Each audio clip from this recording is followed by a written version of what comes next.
не секрет, это все-таки такой острый вопрос для России, это насилие в семьях. Ведь в городах одна ситуация, в регионах совершенно другая. Как повысить грамотность женщин, потому что такое же не должно происходить, как сломать этот стереотип?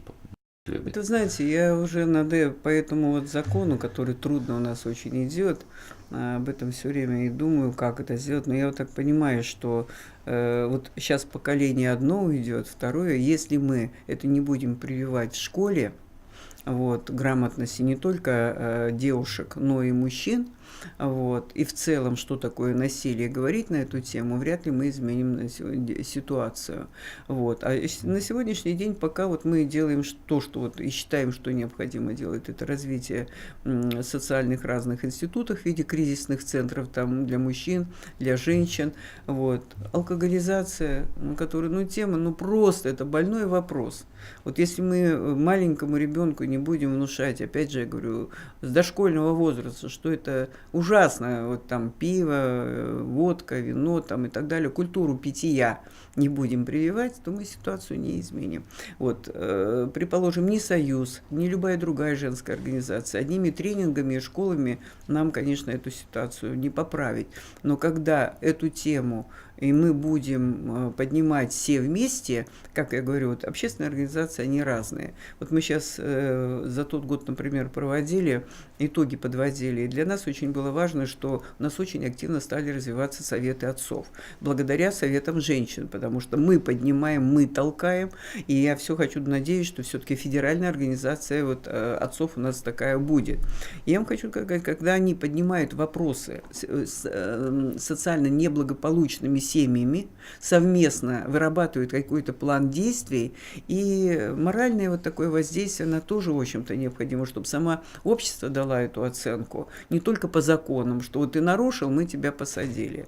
Вот, хотя, понимаете, вот, законы смотрели, вроде МВД дали положительное заключение. Ну, вот у меня есть знакомые, которые работают вот как раз в правоохранительных органах, они говорят, что нередко случаи, когда жена подается и забирает, для того, чтобы пугануть. Да. Вот, и они уже конкретно знают определенные квартиры, в которых вот эта процедура пугануть происходит на регулярной основе, и дальше этого ничего не происходит. Нет, происходит. Вот, иногда бывает так, что вот один раз пуганула, второй раз пуганул, а потом он сделал, условно, там, или с ее стороны убийство, или с его стороны убийство. Это уже не один случай, у нас тоже такие женщины были. Пока мы все в целом не будем понимать, что это проблема, и милиция должна понимать, которая должна работать, и общество должно понимать, не проходить мимо. Но в европейских странах, в отдельных, я хочу сказать, там в отношении насилия и законодательство работает, и граждане мимо не проходят. Так ведь?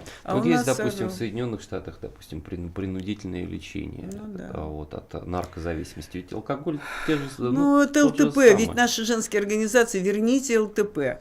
Верните ЛТП. Пусть они будут, может быть, мало и не настолько эффективны, но они были просто необходимы. Вот. И ЛТП, и вытрезвители, которые на сегодняшний день, извиняюсь, отдали медикам. Причем тут медики? Вот. Это все равно, мы возвращаемся иногда к тому, что у нас было, ведь это же тоже не случайно происходило. Я считаю, что вот алкоголизация общества и незанятость молодежи, вот как мы говорим, патриотизм, национальная идея, когда наша молодежь занята, она видит будущее, начиная с подросткового периода. Вот мы вот сейчас последний раз обсуждали, говорили так, давайте смотреть, как наши подростки в летний период и чем заняты, как можно было бы использовать их труд на сегодняшний день.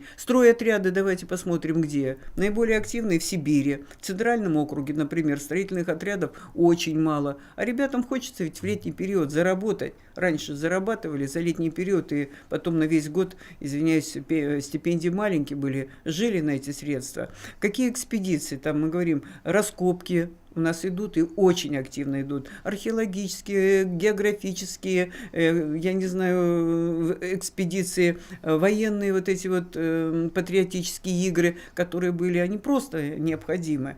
Поэтому мы говорим, у нас опыт у женщин, у советов женщин, он довольно приличный. И когда я называю указ, вот 12 указов президента, 5 мы на контроле как бы эти указы держим, но появился 6-й указ, я говорю, мимо которого мы не должны проходить. Это создание общественно-государственной организации движения школьников. Это очень важно. Но были же октябряты, пионеры, комсомол. Ну что, это помогало и выращивать, и организовывать ребят, и так далее. Разве это плохо?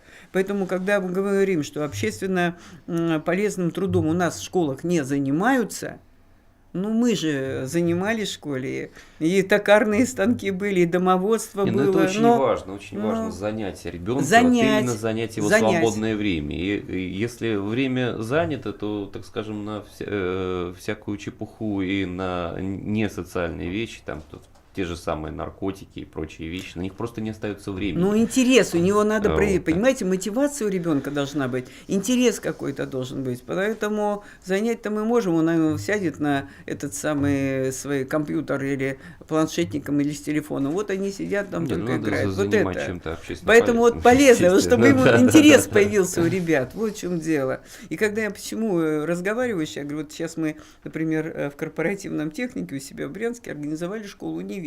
А рядом колледж строительный, там у нас школа женихов. А были бы мы сами вышли с инициативой женской организации, потому что девочками, когда стали общаться и выяснять, они ничего не могут. Девчонок, я говорю, давайте, вот вы сидите, актив студенческий, в основном девочки в корпоративном техникуме, мало мальчиков. Я говорю, ну давайте мы сварим, вот вы мне расскажи, вот как ты будешь, Таня, варить кашу? Ну, то есть это в основном домоводство? Ну, вы понимаете, да разве домоводство, если она не может? Дело-то ведь не только в домоводстве. Женщина может все. Что не может мужчина, женщина все может. Поэтому разговор, когда мы говорим о домоводстве, ну что, если она не может приготовить, разве это мать, разве это будущая жена? Она себя не может обслужить. Понимаете, в женщине все-таки заложено то, что она должна создать уют и стабильность в семье. Если этого не будет в семье, ну и не будет в большой семье в российской. 54-53% женского населения. И во многом от ее мудрости именно, умения, понимаете, того социального опыта, который она накапливает, я считаю, и стабильность общества зависит. И вот такая напряженность снимается конкретными фактами, идеями, инициативами. Женщины в самые 90-е годы. Ну а кто спасал 90-е годы? Когда они челноками, миллионы женщин бросали музыку свою, бросали, не были учителями, врачами и сумками, извиняюсь, там, выезжать туда-обратно для того, чтобы можно было как-то... Да. Целые коридоры, да, людей, которые стояли на руках, да, может быть, из них кто-то в последующем предприниматели получились хорошие, но тогда надо было выживать. То есть женщина, она социально адаптируется лучше, чем мужчина, у нее так и организм устроен. Сохранить себя, детей, семью, вот, сохранить мир, Россию, вот в этом вся задача женщины.